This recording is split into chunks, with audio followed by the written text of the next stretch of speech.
சத்தியத்தையும் அறிவீர்கள், சத்தியம் உங்களை விடுதலையாக்கும். கர்த்தருடைய வார்த்தைக்கு நேராக நம்முடைய இருதயங்களை நம்ம திருப்புவோம். ஆண்டவருக்கு ஸ்தோத்திரம். இன்றைக்கு தந்தையர் தினமாக இருக்கிறதுனால ஸ்தோத்திரம், அதற்கு ஏற்ற வார்த்தைகளை நான் உங்களோடு கூட இந்த காலை பேச நான் விரும்புகிறேன். 103ஆம்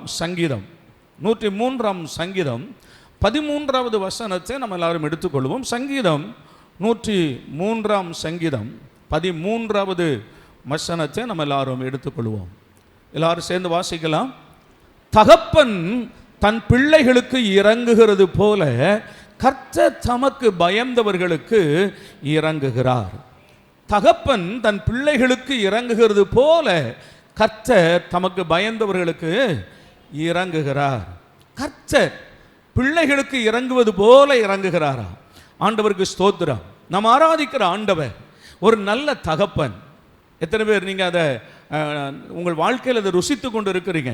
கர்த்தர் நல்லவர் என்பதை நம்ம ருசித்து இருக்கிறோம். கர்த்தர் ரொம்ப வல்லமையானவர் என்பதை நாம் அறிந்திருக்கிறோம். ரொம்ப இன்பமானவர், இனிமையானவர் என்றெல்லாம் கர்த்தரை பாடி புகழுகிறோம்.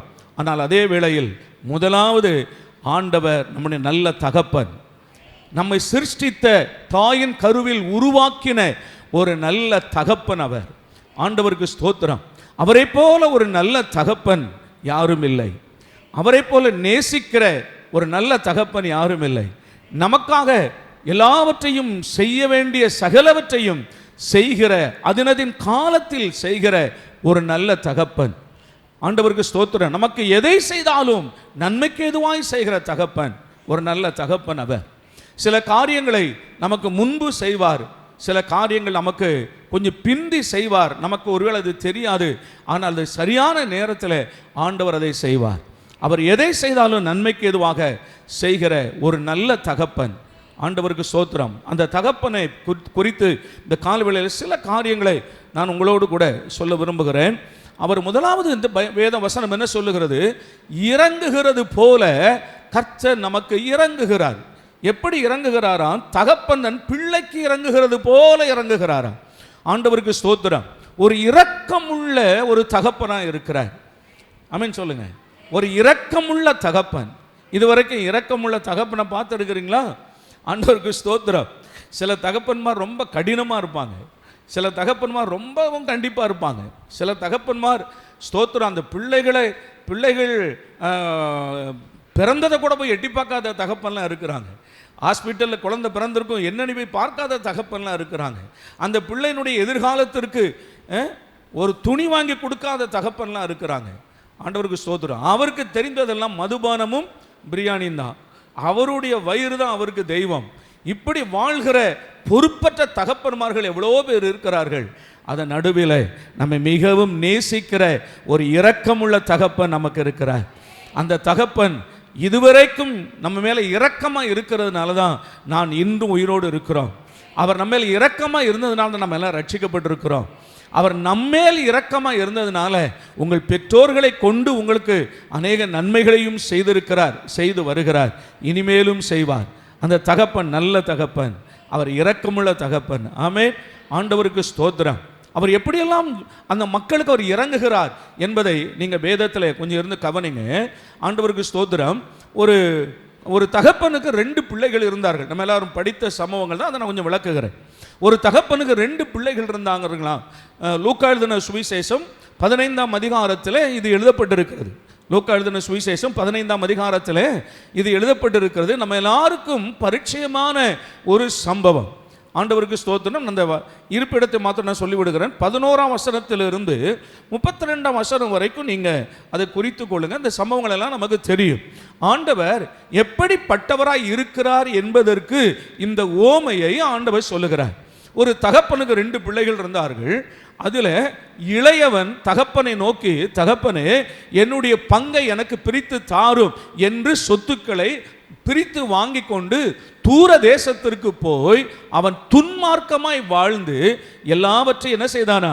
அழித்து போட்டான். அதற்கு பின்னால வேதம் சொல்லுகிறது, துன்மார்க்கமாய் எப்படி வாழ்ந்தானா? விபச்சாரம் பண்ணினான் என்று வேதத்தில் வாசிக்கிறோம். அப்போ எல்லாவற்றையும் அவன் அழித்து போடுகிறவனாக, பாவம் செய்து துன்மார்க்கத்திற்காக தன் பணத்தை எல்லாம் அழித்து போடுகிறவனாக இருந்தான். எல்லா பணத்தையும் அழிச்சுட்டான் பாருங்க. ஆண்டவருக்கு ஸ்தோத்திரம். எல்லா பணத்தையும் அழித்த பிறகு அவன் புசிக்கிறதற்கு கூட என்ன இல்லை, அவனுக்கு ஆகாரம் இல்லாமல் அங்கே பன்றி மேய்க்கிற ஒரு விவசாயி, ஒரு பன்றி மேய்க்கிற விவசாயி இடத்துல போய் இவன் ஒட்டி கொண்டான். அவனிடத்துல போய் வேலை கேட்கிறான். வேலை கேட்டால் அவனுக்கு வேலை கொடுத்தான், ஆனால் சாப்பாடு கொடுக்கல. இவன் அநேக நாட்கள் என்ன பண்ணாமல் இருக்கிறான், சாப்பிடாம இருக்கிறான், மிகுந்த பசியோடு இருக்கிறான். அவன் பன்றிகளை மேய்க்கும்படி அவன் என்ன செய்தானா, அனுப்பினான் பாருங்க. ஆண்டவருக்கு ஸ்தோத்திரம். இது எதை காண்பிக்கிறது? தகப்பனை விட்டு தூரம் போகிற பிள்ளைகளுடைய நிலைமையை இந்த வசனம் காண்பிக்கிறது.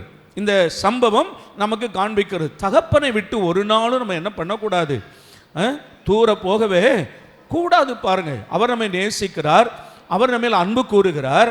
ஆனால் அவரோடு இருக்கிற வரைக்கும் தான் நமக்கு நல்ல பாதுகாப்பு, அவரோடு இருக்கிற வரைக்கும் தான் நமக்கு ஆசீர்வாதம், தகப்பன் வீட்டில் இருக்கிற வரைக்கும் தான் நமக்கு சந்தோஷம், விருந்து எல்லாமே. ஆனால் தகப்பனை விட்டு தூரம் போயிட்டோன்னு சொன்னால் ஆண்டவருக்கு ஸ்தோத்திரம், எல்லாமே நமக்கு எதிராக செயல்படுகிறது. தகப்பனை விட்டு தூரம் போகிற பிள்ளைகள் கவனிக்கணும். அப்பாவை விட்டு ஒரு நாள் என்ன செய்யக்கூடாது, தூரமாய் போகக்கூடாது. அப்பா நம்ம மேலே வைத்திருக்கிற அன்பு அவ்வளவு பெரியது, அவருடைய இரக்கம் அவ்வளவு பெரியது. ஸ்தோத்திரம். தகப்பனை விட்டு தூரம் போகிறவனுக்கு பாதுகாப்பு இல்லை. தகப்பனை விட்டு தூரமாய் போகிற பிள்ளைகளுக்கு ஒரு நன்மையும் இல்லை பாருங்க. எல்லாவற்றையும் செலவு பண்ணினான், துன்மார்க்கமாய் செலவு பண்ணினான். இப்பொழுது பன்றிகளை மேய்க்கிற அந்த மனுஷனிடத்தில் போய் அடைக்கலம் புகுந்திருக்கிறான். அவன் பன்றிகளை மேய்க்கும்படி இவனுக்கு ஒரு வேலை போட்டு கொடுக்கிறான். ஆண்டவருக்கு ஸ்தோத்திரம்.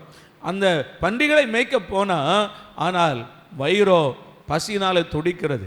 பன்றிகளுக்கு அங்கெல்லாம் தவிடு வைப்பாங்க பாருங்க, நிறைய. இந்த கோதுமை தவிடு இருக்குல்ல, இந்த கோதுமை தவிடுகள் வைப்பாங்க, முள்ளங்கி போடுவாங்க, கேரட்டு போடுவாங்க, ஸ்தோத்திரம், இதெல்லாம் போட்டு வளர்ப்பாங்க பாருங்க.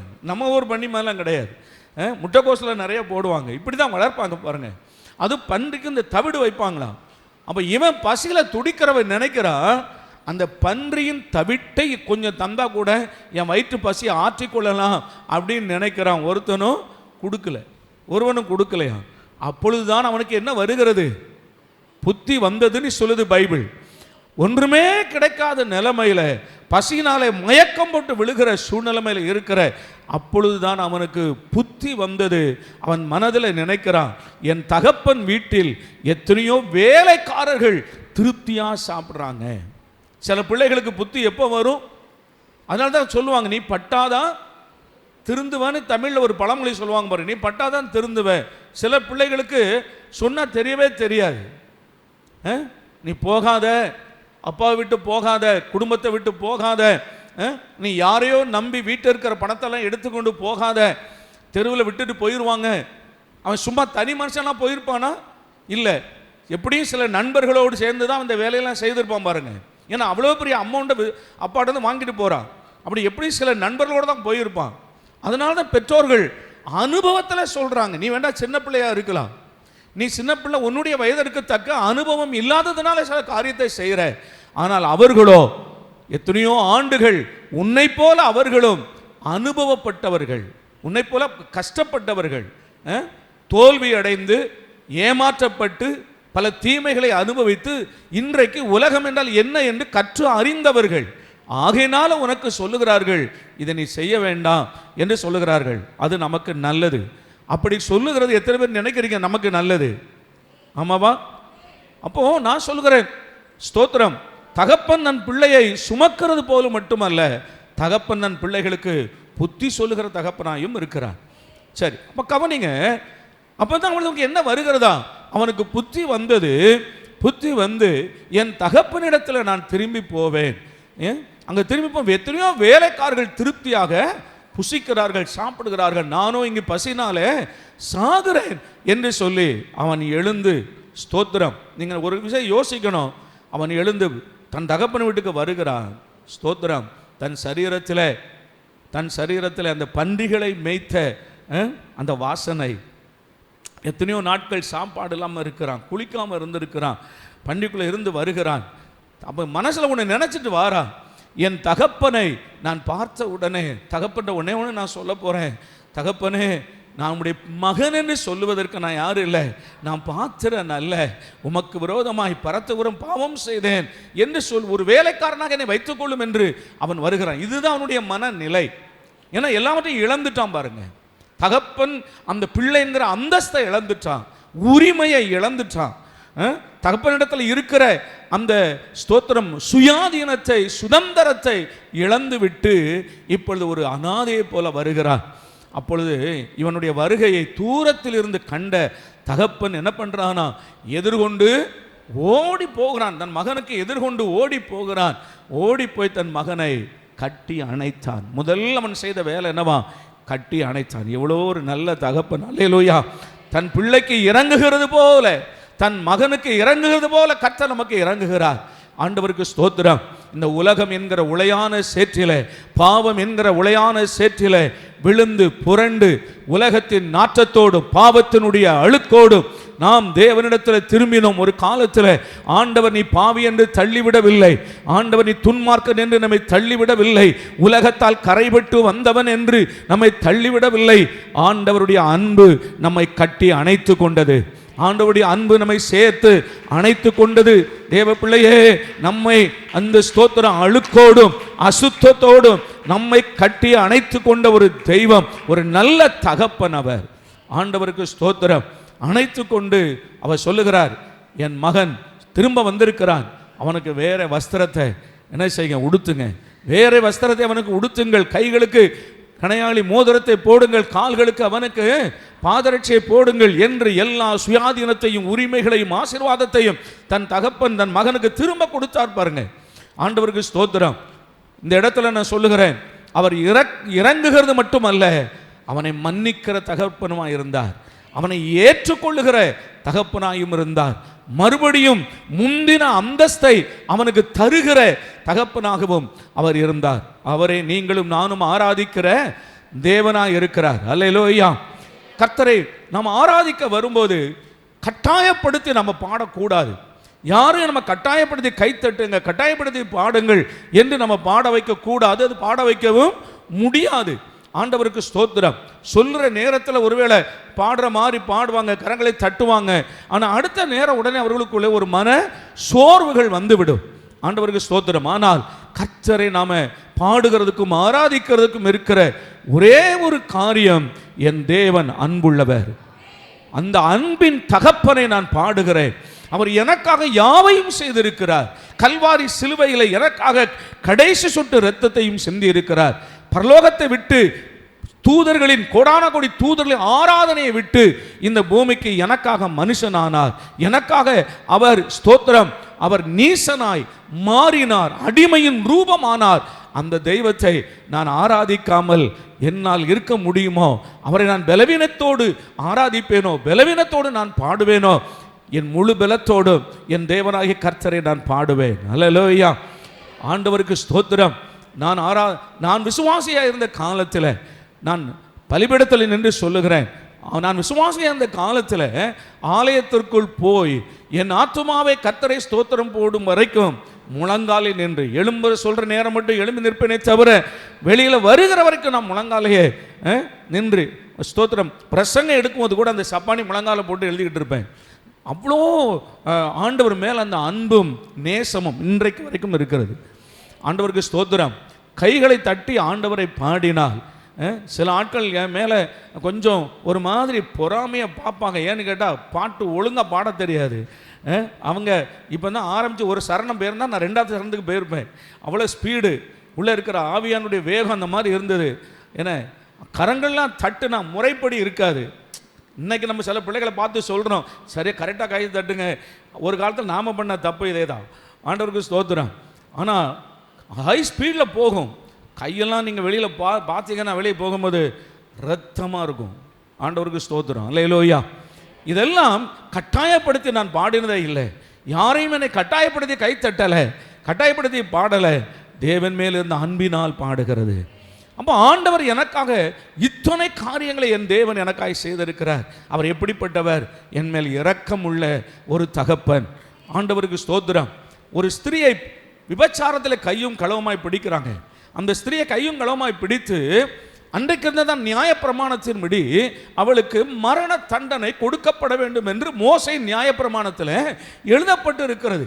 ஆகையினால அவளை பிடித்து கொலை செய்ய நினைக்கிறாங்க.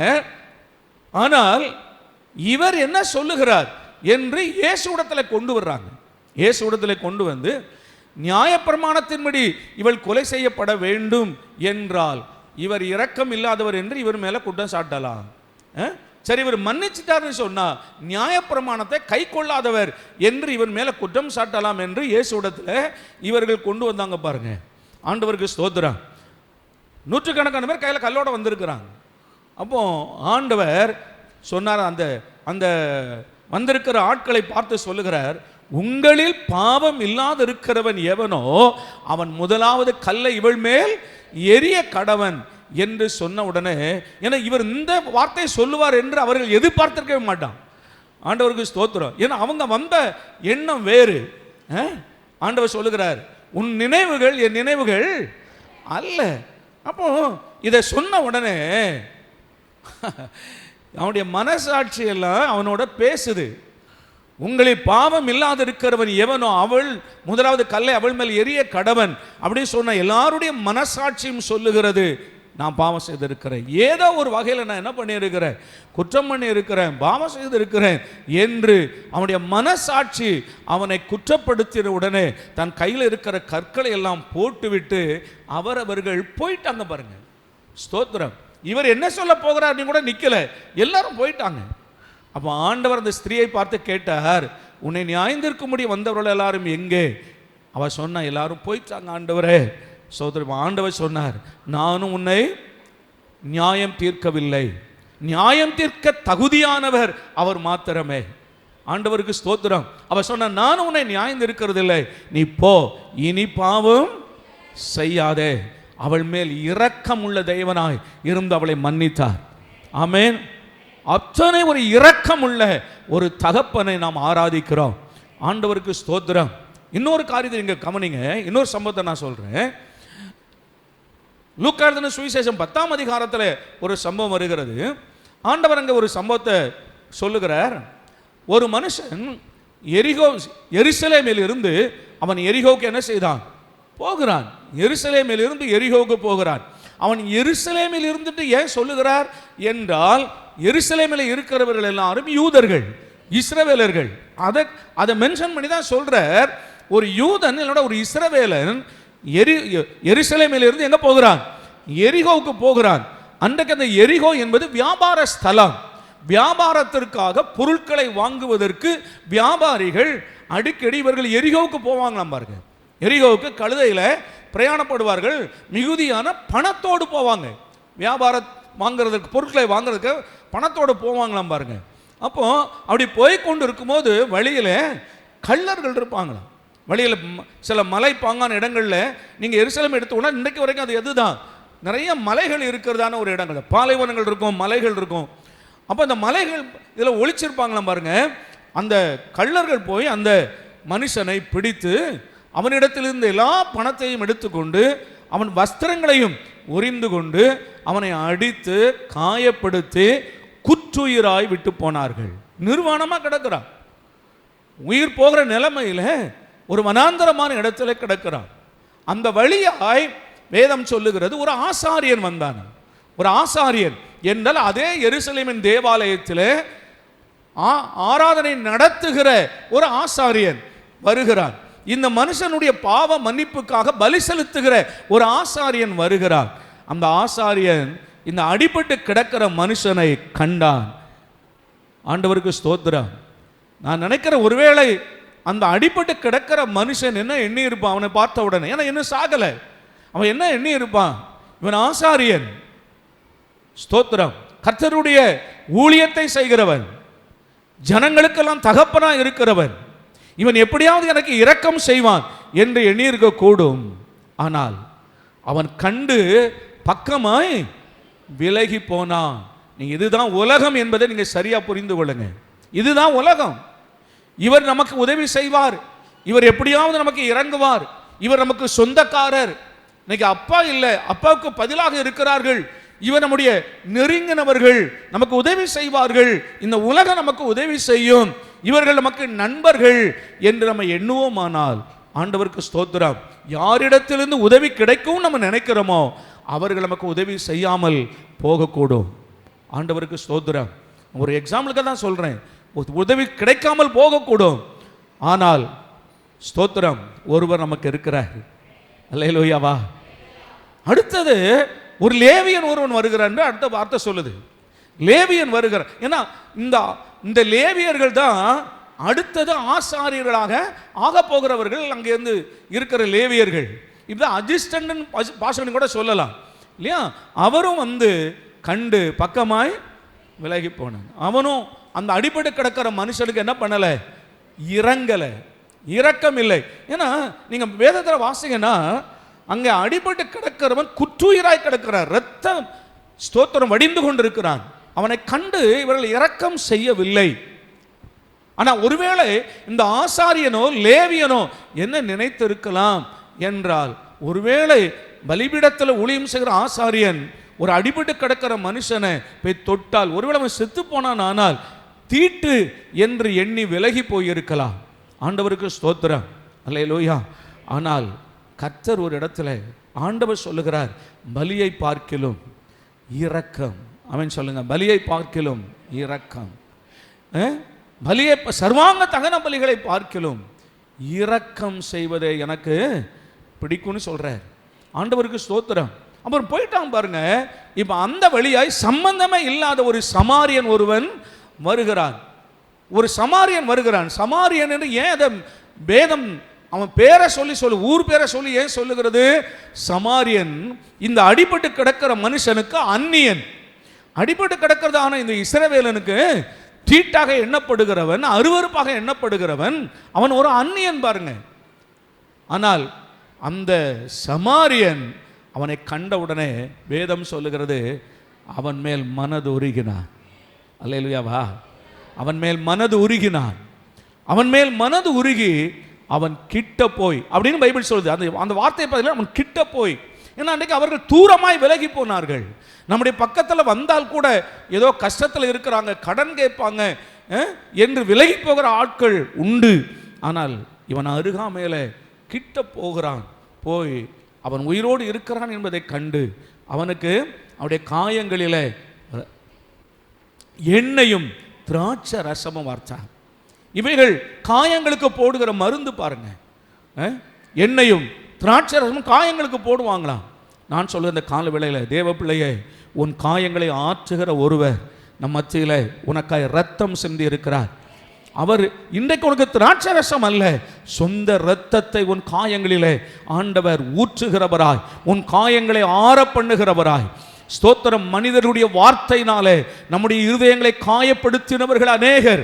ஸ்தோத்திரம். வார்த்தையினாலே பட்டய கருக்கை போல வெட்டினவர்கள், காயப்படுத்தினவர்கள் அநேகர். உன் காயங்களை கர்த்தர் இந்த காலை ஆற பண்ணுவாராக. அவருடைய தழும்புகளால் சுகமாவீர்களாக. அவருடைய எண்ணெய் என்பது பரிசுத்த ஆவியின் அபிஷேகத்தினாலே காயங்கள் ஆற்றப்படுவதாக.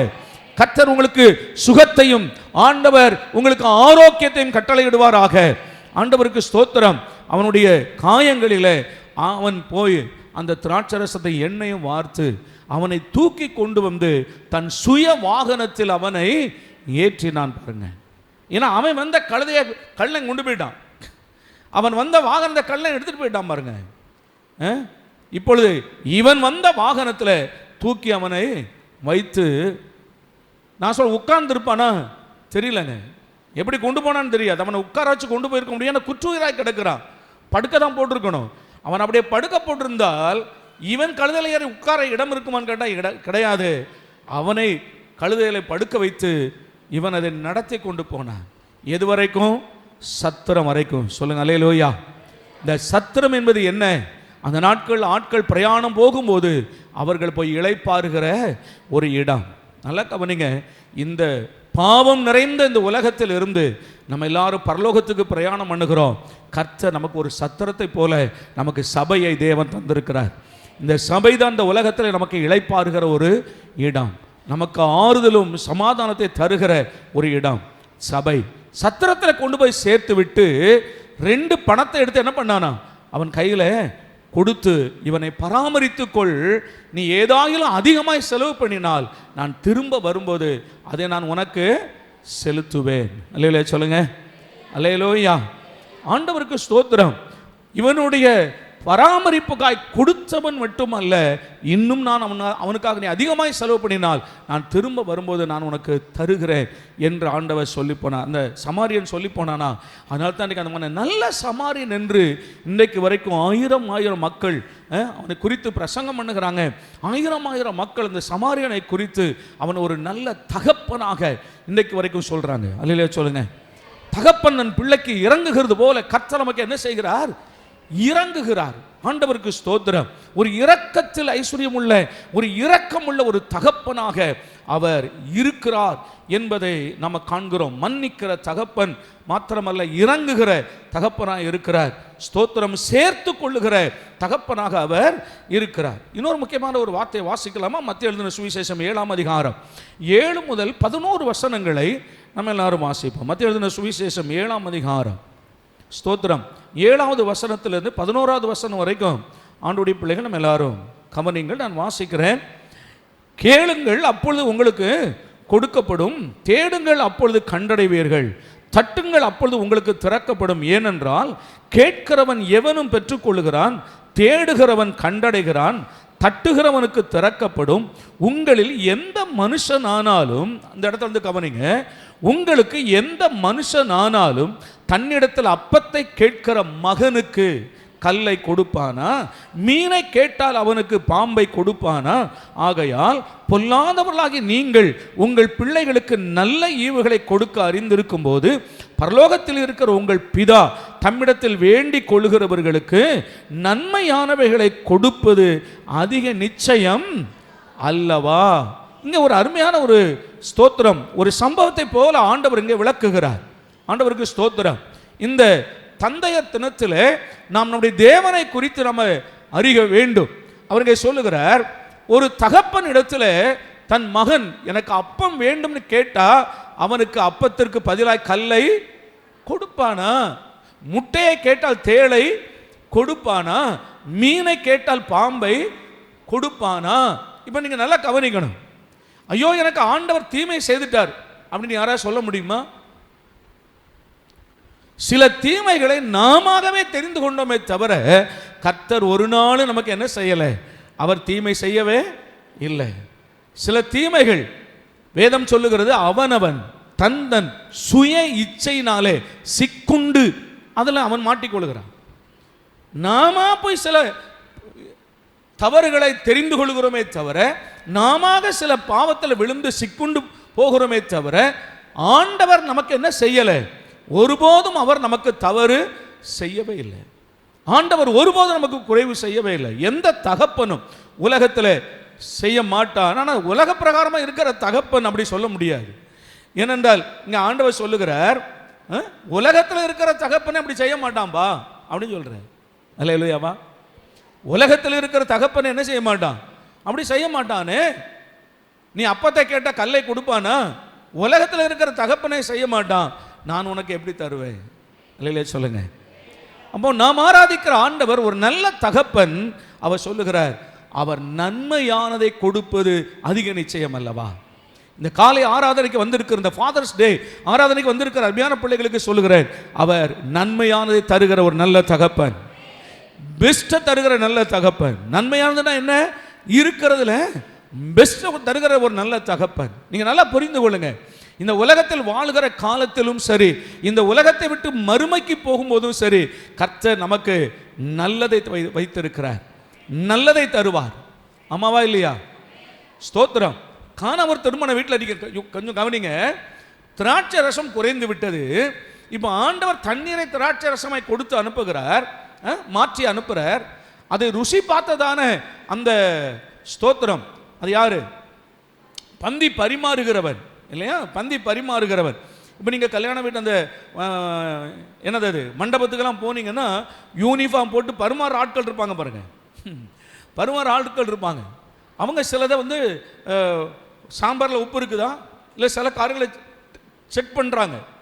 ஏன்னா அது நல்லது.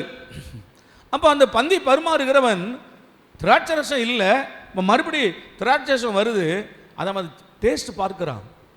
ஏன்னா ஏற்கனவே திராட்சை ரசம் இல்லைப்பா, இருந்த திராட்சை ரசத்தில் நிறைய தண்ணியை ஊற்றி நம்ம ஆட்கள் கல்யாணத்தில் செய்வாங்க பாருங்கள், அங்கே கொப்பரையில் ஒரு வெந்நிக்கு வச்சுருப்பாங்க. ஸ்தோத்திரம். சாம்பார் காலி ஆயிடுச்சுன்னா உடனே அதில் 2 கப்பு வெந்நீ தூக்கி என்ன பண்ணுவாங்க, அதில் ஊற்றி ஒரு கலக்கி கொஞ்சம் உப்பை போட்டு மேனேஜ் பண்ணுவாங்க பாருங்கள். ஸ்தோத்திரம். அந்த மாதிரி ஏதாவது பண்ணியிருக்கிறான்னா அவன் டேஸ்ட் பார்க்குறான். டேஸ்ட் பார்த்தா அது மிகவும் மதுரமாக இருக்கிறது. முந்தின ரசத்தை பார்க்கலும் இது மிகவும் மதுரமாக இருக்குது. அப்போ ஒரு வார்த்தை சொன்னான் பாருங்க, அதை தான் நான் உங்களுக்கு சொல்கிறேன்.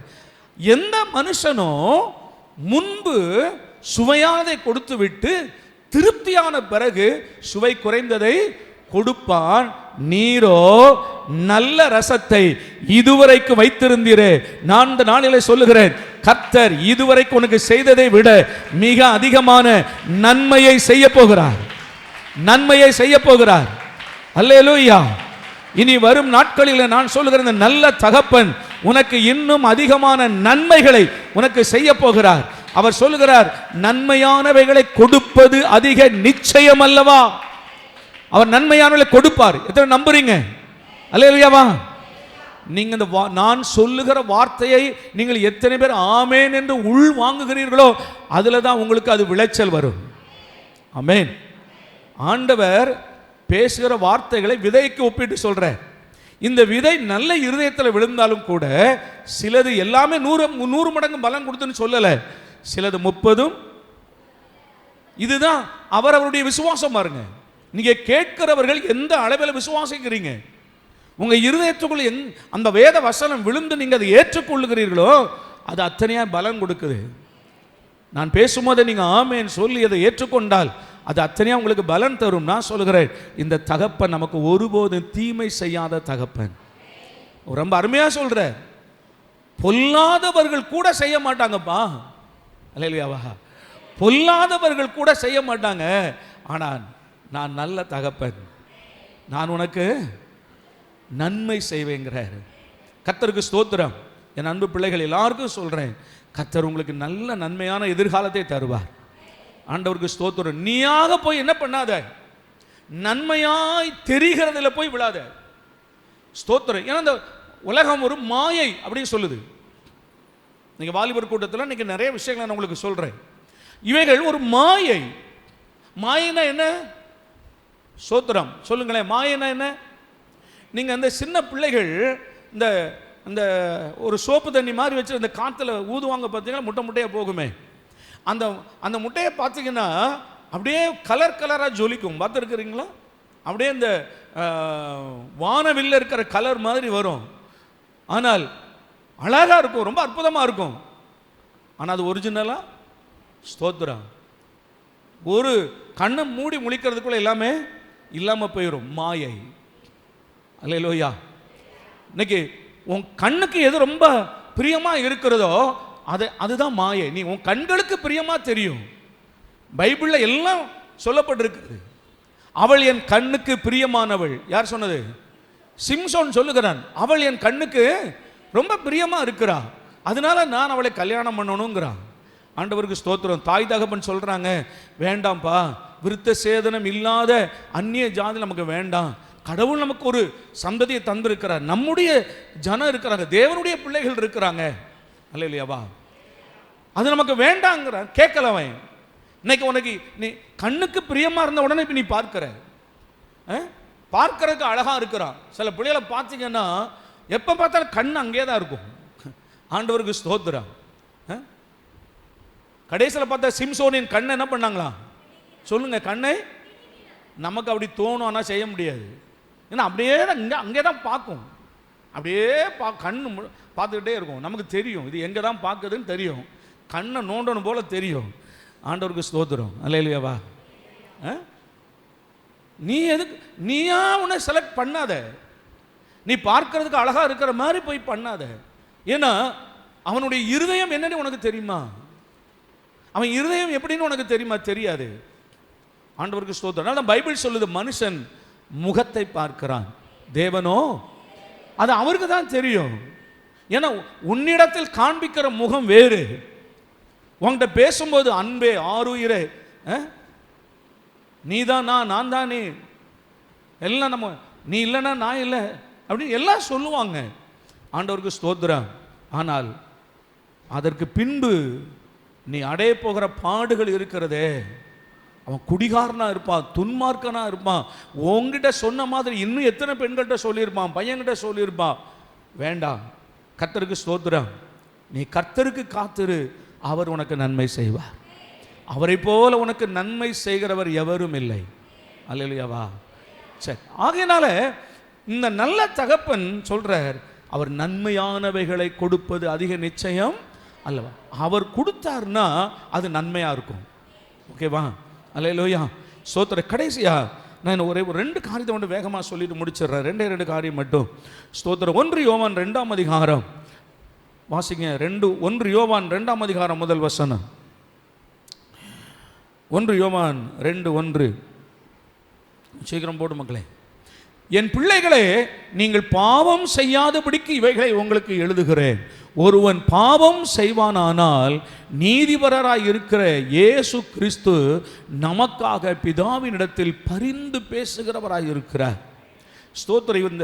இவர் யாரா இருக்கிறார் என்றால் ஒரு பரிந்து பேசுகிற தகப்பனாய் இருக்கிறார். சொல்லுங்க, யாரா இருக்கிறார்? பரிந்து பேசுகிற தகப்பனாய் இருக்கிறார். நீங்கள் பிள்ளைகள் நல்லா கவனிக்கணும். இன்னைக்கு ஃபாதர்ஸ் டே. இன்னைக்கு கவனிங்க. பிள்ளைகள் ஒரு தவறு செய்யும்போது அந்த தகப்பனார் கண்டிக்கிறார். சில நேரங்கள் அடிக்கிறார். ஆனால் இந்த தாயானவள் அந்த பிள்ளைக்காக தன்னுடைய, அவளுக்கும் தெரியும் இவன் செஞ்ச தப்புன்னு தெரியும், இவன் செய்த தப்புன்னு தெரியும். ஆனாலும் அந்த தாயின் அன்பு என்பது கொஞ்சம் உயர்வாக தான் காணப்படுது.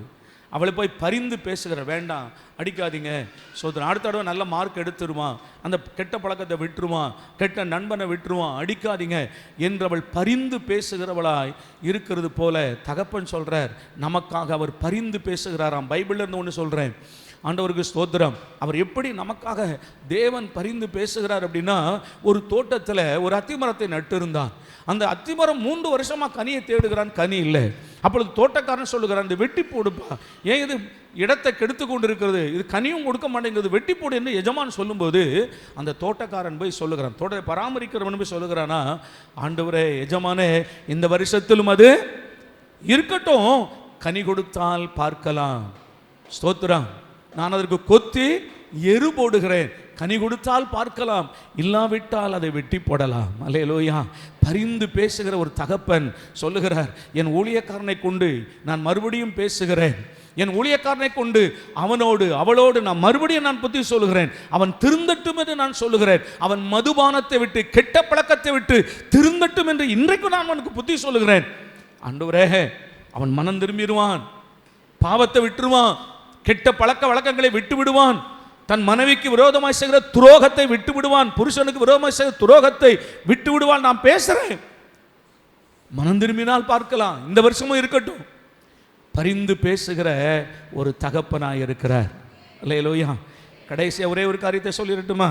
எபிரேயருக்கு எழுதின நிருபம் 12ஆம் அதிகாரம், எபிரேயர் 12:9-10 வசனங்களை வாசிக்கலாம்.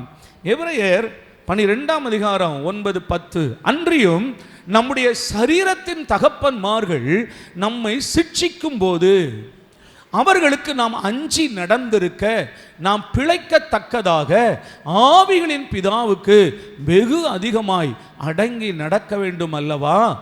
அவர்கள் தங்களுக்கு நலமென்று தோன்றினபடி கொஞ்ச காலம் சிட்சித்தார்கள். இவரோ தம்முடைய பரிசுத்தத்திற்கு நாம் பங்குள்ளவர்களாகும் பொருட்டு நம்முடைய பிரயோஜனத்திற்காகவே நம்மை சிட்சிக்கிறார். சிட்சிக்கிற ஒரு தகப்பன். அல்லேலூயா சொல்லுங்க. அவர் நம்மை தூக்கி சுமக்கிற தகப்பன், அன்பு செலுத்துகிற ஒரு தகப்பன், இரக்கம் காண்பிக்கிற ஒரு தகப்பன், மன்னிக்கிற தகப்பன், சேர்த்து கொள்ளுகிற தகப்பன், நம்மை ஆசீர்வதித்து உயர்த்துகிற ஒரு தகப்பன். அதே நேரம் நீங்க உண்மையான அன்புள்ள தகப்பனா இருந்தால் அவன் என்ன பண்ணுகிறானா? சிட்சிக்கிறான். ஆமென் சொல்லுங்க. சிட்சிக்காத தகப்பன் உண்டோ? அவன் அந்த தகப்பன் என்ன பண்ணுகிறான்? தன் பிள்ளைகளை நேசிக்கிறதுனால அந்த பிள்ளை கெட்டு போக கூடாது என்று என்ன பண்றான்? சொல்லுங்க. கெட்டு போகக்கூடாது என்று சிக்ஷிக்கிறார். ஆமாவா? இந்த உலக பிரகாரமான தகப்பன் தன் பிள்ளைகளை தனக்கு நலம் என்று தோன்றுகிறபடி கொஞ்ச காலம் என்ன பண்றானா? சிக்ஷிக்கிறான். எவ்வளவு காலம்? கொஞ்சம் கவனிங்களேன். நலம் என்று தோன்றுகிறபடி, இன்னைக்கு திருந்திடுவான் நாளைக்கு திருந்திடுவான் என்று அவன் நலம் என்று தோன்றுகிறபடி கொஞ்சம் அந்த பிள்ளை சிக்ஷிக்கிறான். ஸ்கூல்ல இருந்து ஆசிரியர்கிட்ட ஒரு ஃபோன் வருது, உங்க பையன் ஒரு தப்பு பண்ணிட்டான், தயவு செய்து நீங்க வாங்க. இப்போ ஸ்கூலுக்கு போன உடனே சொல்றாங்க, பக்கத்தில் இருக்கிற பையனுடைய ஒரு பெண்ணை உங்க பையன் திருடிட்டான். அவங்க ஆசிரியர்கள் அவனை கண்டிக்கிறாங்க. ஆனால் பேரண்ட்ஸ் அவனை வீட்டில் கூட்டு வந்து என்ன செய்கிறாங்க? அவனை அடிக்கிறான். உண்மையான தகப்பன்னா அவனை கண்டித்து அவனை அடித்து சொல்கிறான், இது மிகப்பெரிய தவறு, உனக்கு அது கெட்ட பேருக்கு வரும், உன் பேரே அது கெடுத்துரும், இதை நீ செய்யாத. தனக்கு நலம் என்று தோன்றுகிறபடி கொஞ்ச காலம் என்ன செய்கிறானா? சிக்ஷிக்கிறான். அல்லேலூயாவா? இந்த சிக்ஷை இன்றைக்கு அவங்களுக்கு எப்படி தெரியுது? அடுத்த வசனம் போடு மக்களே. எந்த சிக்ஷையும் தற்காலத்தில் சந்தோஷமாய் காணாமல் துக்கமாய் காணும். இல்லையே சொல்லுங்க. எந்த எந்த நீங்க பிள்ளை சிக்ஷித்து பாருங்க, அதுக்கு சந்தோஷமா தெரியுமா? சிகரெட் குடிக்கிறான் ஒரு பையன், அவனை அப்பா அடிக்கிறார் கண்டிக்கிறார், அம்மா அடிக்கிறாங்க கண்டிக்கிறாங்க, அந்த பையனுக்கு அது சந்தோஷமா தெரியுமா? நல்லது தான் சொல்றாங்கன்னு தெரியுமா? அது அவனுக்கு என்ன தெரியுமா? சொல்லுங்க. இந்த அப்பாவுக்கு அறிவே கிடையாது. நாங்கெல்லாம் இப்போ என்ன என்ன என்ன என்ன என்ன ஜென்சியா? நீங்கள்லாம் இவன் நமக்கு ஒரு பேர் வச்சிருக்காங்க. என்ன பேர் மக்களே? எங்களுக்கெல்லாம் நீங்களாம் 80s. நீங்கள்லாம் உங்களுக்கெல்லாம் ஒன்றும் தெரியாது. நாங்கள்லாம் இப்போ எல்லாம் எங்கே போகிறோம்? எங்கோ சொல்கிறாங்களா என்ன பப்பா, எனக்கு ஒன்றும் தெரியல. நாங்களாம் இப்போ அங்கெல்லாம் போகிற ஆட்கள். இப்போ இதெல்லாம் ரொம்ப சகஜமாயிட்டு, ரொம்ப ஜாலி. நீங்களாம் 80ஸ்ல உள்ள ஆட்கள், உங்களுக்கெல்லாம் ஒன்றும் தெரியாது. ஆனால் நீங்கள் யாரை 80ஸ்ன்னு சொல்கிறீங்களோ அவர்கள் கணவனும் மனைவியும் 90 வயசு வரைக்கும் அத்தனை அற்புதமாய் அன்பும் அவ்வளோ பாசமாய் வாழ்ந்தார்கள். அல்லேலூயாவா? ஆனால் இன்றைக்கு உங்கள் வாழ்க்கை 5 வருஷம் ஓடுறது கஷ்டமாக இருக்குதே. 5 வருஷத்தில் சீரழிந்து போகிறீர்களே. டிவோர்ஸில் தான் போய் நிற்கிறீங்க, தெருவில் விழுந்து கிடக்கிறீங்களே, மதுபான மணி தெருவில் சீரழிஞ்சு போய் கிடக்கிறீங்களே, கோர்ட்டு கேஸ்ன்னு அலையிறீங்களே, ஏகப்பட்ட பிரச்சனைகளை சம்பாதிக்கிறீங்களே. தகப்பன் தன் பிள்ளைகளை கொஞ்ச காலம் அவனுக்கு நல்லதா தெரியறதுக்கு கண்டிக்கிறான். அது அவங்களுக்கு எப்படி இருக்குதான்? சந்தோஷமா தெரியல, துக்கமா தெரியுது. ஏண்டா அந்த வீட்டில் பிறந்தோம். சில பிள்ளைங்க சொல்லுது, ஏண்டா அந்த அம்மாவுக்கு பிறந்தோம், ஏண்டா அந்த அப்பாவுக்கு பிறந்தோம். சோத்திரம். எதுக்கெடுத்தாலும் கண்டிக்கிறார், எதுக்கெடுத்தாலும் சிக்ஷிக்கிறார். சோத்திரம். என் அன்பு பிள்ளைகளே, அவங்க சிக்ஷிப்பது நீ கெட்டு போகிறதுக்காக அல்ல, நீ நல்லா இருக்கணுங்கிறதுக்காக செய்கிறாங்க. ஏனென்றால் அவர்கள் அநேக தீமைகளை கடந்து வந்திருக்கிறாங்க, கஷ்டங்களை கடந்து வந்திருக்கிறாங்க. நீ அப்படி கஷ்டப்பட கூடாது என்பதற்காக கண்டிக்கிறாங்க. நீ நல்லா இருக்கணும் என்பதற்காக கண்டிக்கிறாங்க. உன் வாழ்க்கை எதிர்காலத்தில் பிரகாசமாக இருக்க வேண்டும் என்பதற்காக கண்டிக்கிறாங்க.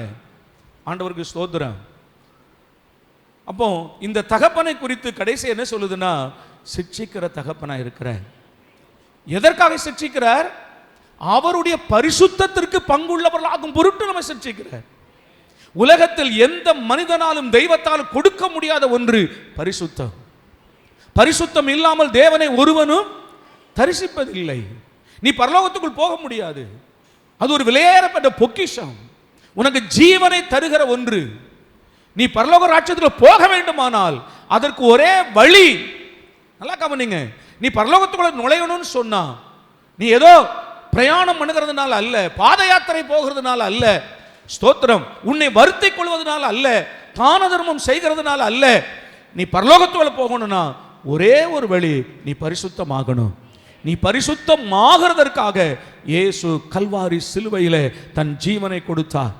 இயேசுவின் இரத்தம் சகல பாவங்களை நீக்கி நம்மை சுத்திகரிக்கிறது. ஆண்டவர் உன்னை ஏன் சிக்ஷிக்கிறார்? நீ தவறு செய்யும் போது மகனே மகளே உன்னை ஏன் சிக்ஷிக்கிறார்? தம்முடைய பரிசுத்தத்திற்கு நீ பங்குள்ளவராகும் பொருட்டு அவர் உன்னை சிக்ஷிக்கிறார். இந்த தகப்பன் நல்ல தகப்பன். அல்லேலூயா. தன் பிள்ளையை சுமக்கிறது போல சுமக்கிற ஒரு தகப்பன். எதுவரைக்கும்? ஸ்தோத்திரம். ஒரு தகப்பன் தன் பிள்ளை எதுவரைக்கும் சுமக்கிறான்?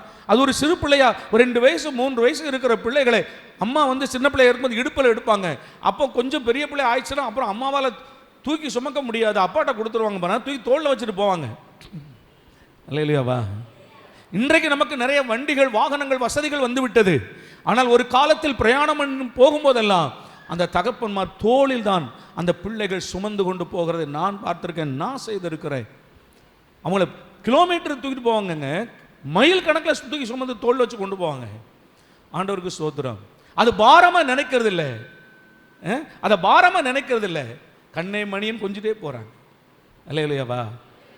அது தோளில் உட்காந்துட்டு அது பாடுக்க தலையை பிடிச்சி ஆட்டி விளையாடும். இன்னும் சொல்ல போனால் தோளில் உட்காந்து தூங்கும். அல்லேலூயாவா. என்ன அற்புதமான ஒரு தகப்பன் தெரியுமா அவரு?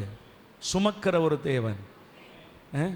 இந்த தகப்பன் ஒரு கொஞ்ச காலம் தான் சுமப்பாரு, ஆனால் அந்த தகப்பனோ உன்னை பரலோகத்தில் கொண்டு போய் சேர்க்கிற வரைக்கும் சுமக்கிற. அல்லேலூயா சொல்லுங்க. தேவனுடைய ராஜ்யத்தில் கொண்டு போய் சேர்க்கிற வரைக்கும் அவர் உன்னை சுமக்கிற தகப்பன். மன்னிக்கிற, எத்தனை தடவை நீ தவறு செய்தால் உன்னை மன்னிக்கிற ஒரு தகப்பனாக இருக்கிறார். இன்றைக்கு ஆண்டவர் சொல்றார், மகனே மகளே என்னிடத்தில் திரும்பு என்று சொல்லுகிறார்.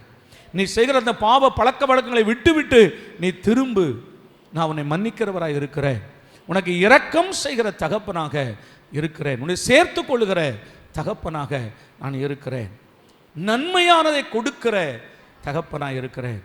அதே போல உன்னை சிட்சித்து உன்னை திருத்தி உன்னை என்னுடைய பரிசுத்தத்திற்கு பங்குள்ளவனாகும் பொருட்டு உன்னை நான் சிட்சிக்கிற தகப்பனாக இருக்கிறேன்.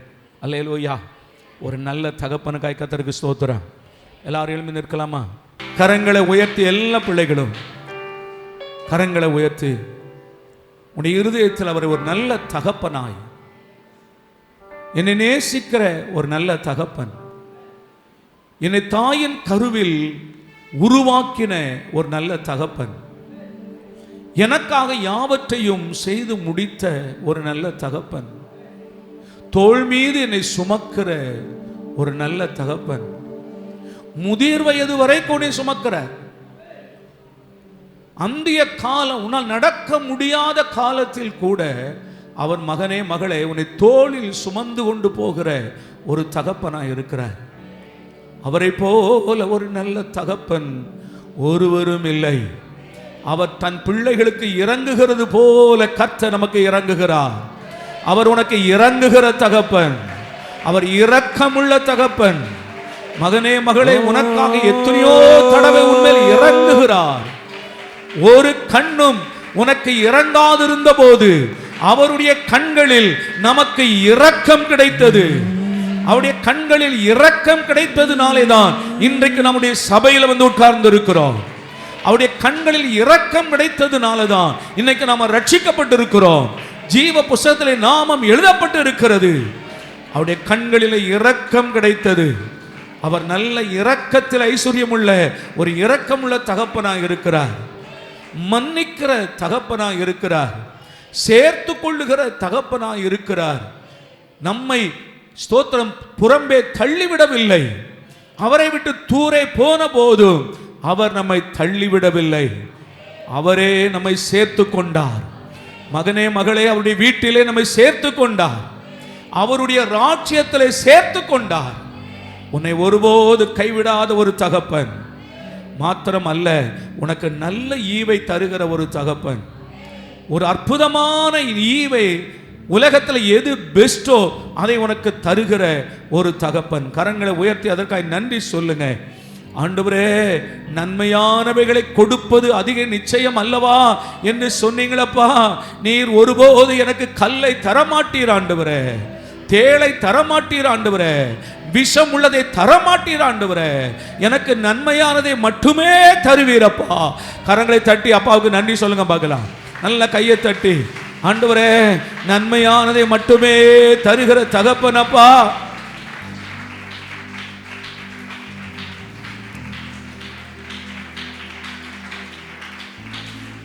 ஏதாகிலும் ஒரு வழியில அவரை பிரியப்படுத்துங்க. அவர் நல்ல தகப்பன். கடைசியாக பரிந்து பேசுகிற தகப்பன் மட்டுமல்ல, உன் நன்மைக்காக உன்னை சிட்சிக்கிற ஒரு தகப்பன். கரங்களை உயர்த்தி அப்பாவுடைய கரத்தில் ஒப்புக்கொடு மகனே மகளே. அப்பா, நீங்கள் என்னை நன்மைக்காக சிட்சிக்கிறீங்க. நீங்கள் சிட்சிக்கும் போது நான் சோர்ந்து போக மாட்டேன்ப்பா. கர்த்தாவே ஸ்தோத்திரம். நீங்கள் எதை செய்தாலும் எனக்கு நன்மைக்கு எதுவாக செய்கிறீங்க. என்னை அடித்தாலும் நீங்கள் அணைத்து கொள்ளுவீங்க, காயப்படுத்தினாலும் காயம் கட்டுவீங்கப்பா. எல்லாமே என் நன்மைக்காக செய்கிறீங்கப்பா. அதற்காக நன்றி அப்பான்னு சொல்லுங்க. வாயை திறந்து சொல்லு மகனே மகளே. உன்னுடைய பரிசுத்தத்துக்காகவே அவர் உன்னை சிட்சிக்கிறார். உன்னுடைய பரலோகத்துக்காகவே அவர் உன்னை சிட்சிக்கிறார்.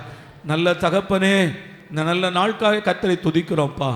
கர்த்தாவே, நீர் எங்களோடு பேசுகிற வார்த்தைகளுக்காக நன்றி சொல்லுகிறோம். நம்முடைய கரத்திலே தருகிறோம். பிள்ளைகளை ஆசீர்வதிப்பீராக. செலுத்தப்பட்ட காணிக்கை அங்கீகரியும். அதை 1000 நம்முடைய பிள்ளைகளுக்கு திரும்ப கொடும். தேவைகளெல்லாம் சந்திக்கப்படட்டும். கடனில்லாத வாழ்வை கர்த்தர் பிள்ளைகளுக்கு தாரும். ஆசீர்வதிக்கிறோம். எல்லா துதி கன மகிமை யாவும் கர்த்தருக்கே செலுத்துகிறோம்ப்பா. கர்த்தராகிய இயேசு கிறிஸ்துவின் நாமத்தில் வேண்டிக் கொள்கிறோம் எங்கள் நல்ல பிதாவே, ஆமென். என் ஆத்துமாவே கர்த்தரை ஸ்தோத்திரி, என் முழு உள்ளமே உடைய பரிசுத்த நாமத்தை ஸ்தோத்திரி. என் ஆத்துமாவே கர்த்தரை ஸ்தோத்திரி. கர்த்தர் செய்த சகல உபகாரங்களையும் மறவாதே. ஆமென். நம்முடைய கர்த்தராகிய இயேசுவின் கிருபையும் பிதாவாகிய தேவனுடைய அன்பும் பரிசுத்த ஐக்கியமும் இன்றும் என்றும் சதா காலங்களில் நம் அனைவரோடும் சகல பரிசுத்தவானுடன் நிலைத்திருப்பதாக. ஆமென்.